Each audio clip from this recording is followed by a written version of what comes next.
Zorretik gu Overclock Axular taldea geha, Donostitik gatoz, eta, bueno, Axular lizeoko ikasleak.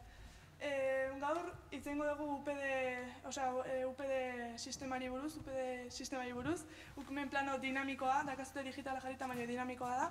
Eta, bueno, gure nahia da itxu eta itxugorrentzat itxugorrei laguntzea eraikin ez ezagunetan. Eta horretarako monitore kartografikoan oinarritzen gera, eta, bueno, orain azalduko dizuegu. Azteko behin betiko proiektura iritsi aurretik, UPD sistemarekin zerikusi handirik ez zuten beste lau aurre proiektu landu genituen.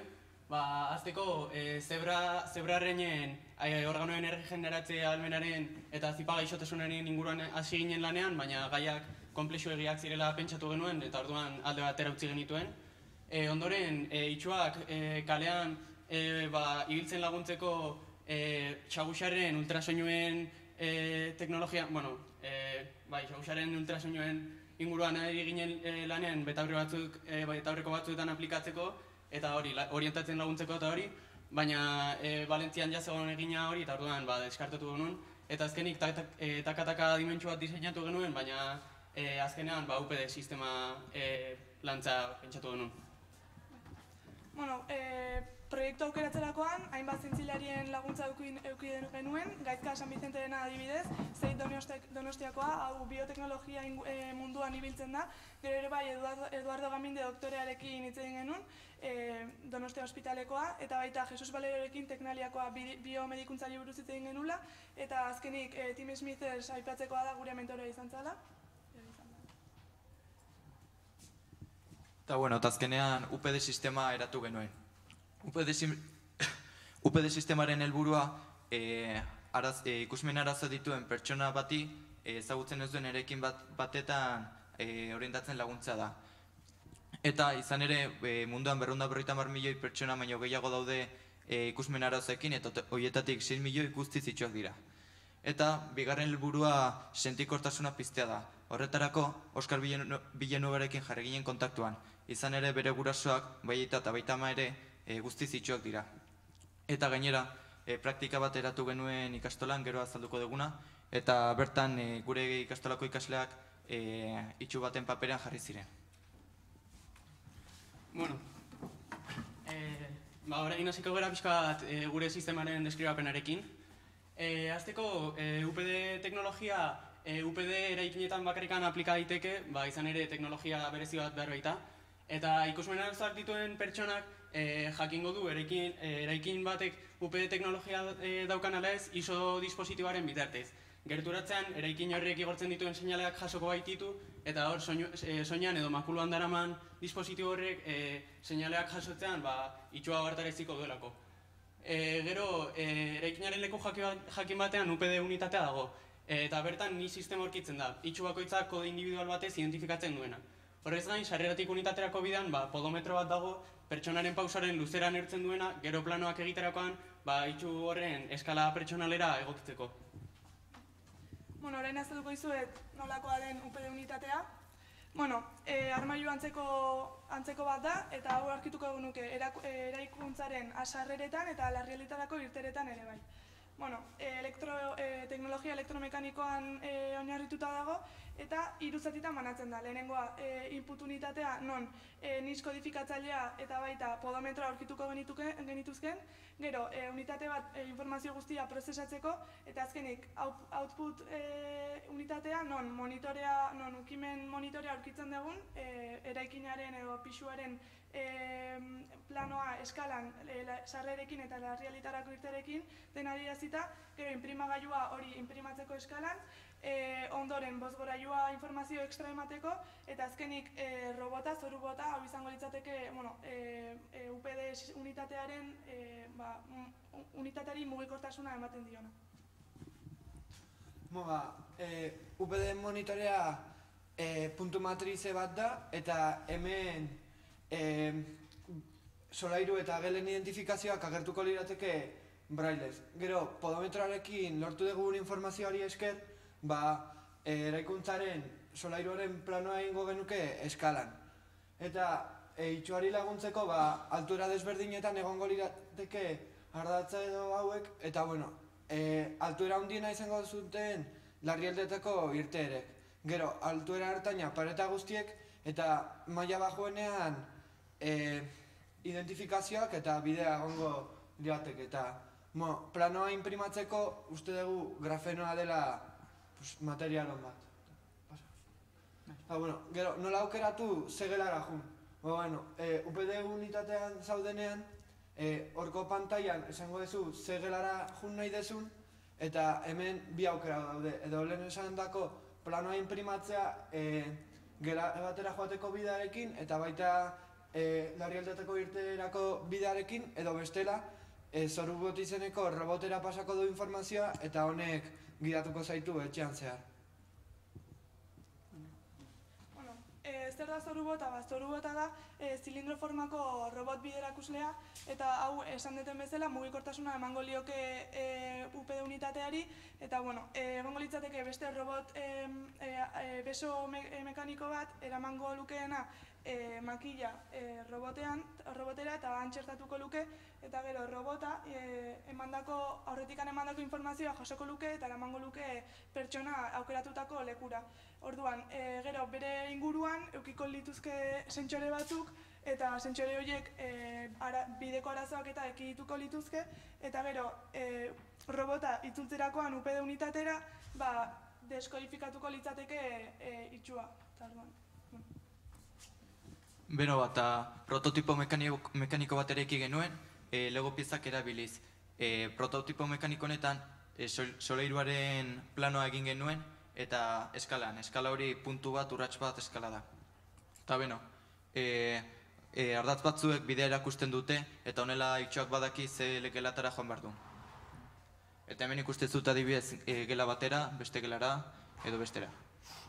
Beno bat, prototipoa bizatitan banatuta dago. Lehenengoa, oinarria, solairuaren planoa da, eta gero beste altuera batetan gelarako bidea markatuta dago.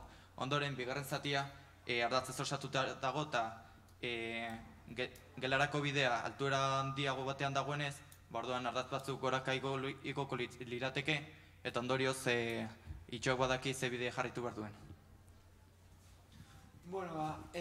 Praktika bat egin genuen gure ikastaloko frontoian, eta horretarako eraikuntza daten solairu bat marraztu genuen frontoian. Gero, eskalan egindako plano bat egin genuen, horrelakoa, adibidez, hemengo puntu bakoitzak urrats bat adierazten du, eta gero bide hau egin genuen, eta hemen nodotik nodora 3 urrats daude. Orduan, ikasleek begiratapaturik horrelako makil batekin, saiatu behar ziren guk proposatutako gelara iristen. Gero, praktikaren helburuak. Lehenengoa gure proiektuaren baliogarritasuna ikustea zen, jakin nahi genuen ia baliozun, eta horretarako ikasleei inkesta bat pasatzen genien, eta horrekin ere galdetzen genien ia zer egin genezakeen proiektua hobetzeko. Eta itxu bizitza ez denez gauza oso normala guretzat, jakin nahi genuen ia jendearen nola sentitzen zen itxu bezala egoten. Eta bi talderi pasa genien, eta ikaslei lehen esan bezala begiak tapatuta, eta gero 11ko itxu talde bat etorri zen. Hori da, ikerketa estadistiko bat egin genuen, eta Axularrizeko populazio hartu genuen, lagina izan zen ikastolaren 125, hemen irakasle eta ikasleek hartu zuten parte, begiak estalirik, 181 ikasle DBH batetik batxier bitartean, eta gero 16 irakasleek, eta gero 6 itxuk egin zuten. Hor bat jarri dugu, hasierako izan zelako, baina azkenean 6 izan ziren. Frogonen emaitzak nahiko onak izan ziren, izan ere parte hartutako pertsona laginaren erdiak baino gehiagok lortu zuen froga gainditzea, hau da, egokitutako gelara iristea gutxi gora bera 2 minututan. Ondoren egindako inkestaren arabera, zailtasunaren eta erabilgarritasunaren batez bestako balorazioak 0-tik 10erako eskalan 7 eta 7,5koak izan ziren. Eta horrez gain, gure proiektuaren edapenari dagokionez, aipatu behar dago, hainbat leku desberdinetan aurkeztu dugula, adibidez gure ikastolako Axularrizeko guraso eskolan, interneten, blog baten bidez, ontzen bertan, Teknunen, Donostiako udalan, Teknikeren eta zenbait leku gehiagotan. Beno bat, eta UPD sistemaren patentearen prozesu hasi dugu, eta horretarako modelo de invención delakoa erabili dugu modelo gisa. Eta Madrilgo patente eta marken bulegoan aurkeztu dugu. Eta beste erabilera batzuk izan ditzake proiektu honek, adibidez ikuspena oso txikia baldin bada, sute bat baldin badago eta kea baldin badago adibidez, sistema hau erabili daiteke larrialdi irtera batetara laguntzeko. Gainera, itxugorrek ere erabili dezakete, izan ere ez da berrezkoa entzutea.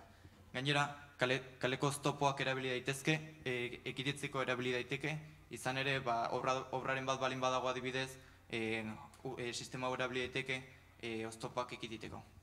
Eta adineko jendea edo arazo neurologikoak dutenak ere erabili dezakete primeran sistema hau.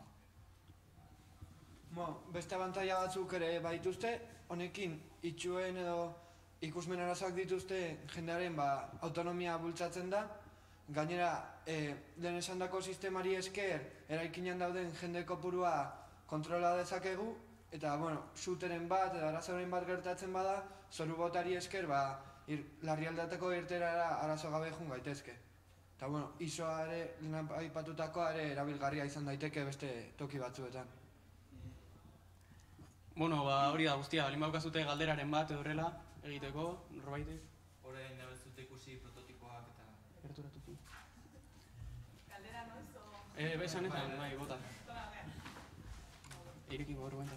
Ni badaka galdera bat eta azteko zorionak, indezten arkezten eskerrik asko. Eskerrik asko esperientzia gintzen dutela ikastetxean bertan. Eta baina oso lagin handiakin. Eta atentzioa eman dit emaitzak banatu dituztuela generoaren arabera. Espero zenuten egotea alderen bat alegia. Importantzia da zerbaitetarako negurtzia, neskak eta mutien artean alderik egongo da lorpen mailan? Adinaren arabera adibidez ez dituzue banatu.